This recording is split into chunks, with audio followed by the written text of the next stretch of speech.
talaga sa mga achievements ng aking anak. At dalangin ko na siya ay magpatuloy at makamit niya nawa ang kanyang magandang nais, magandang kinabukasan, ang nais niya. At higit sa lahat, nandun pa rin siya sa landas ng ating Panginoong Jesus.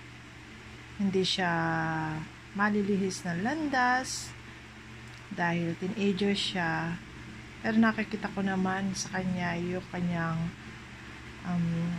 motivation na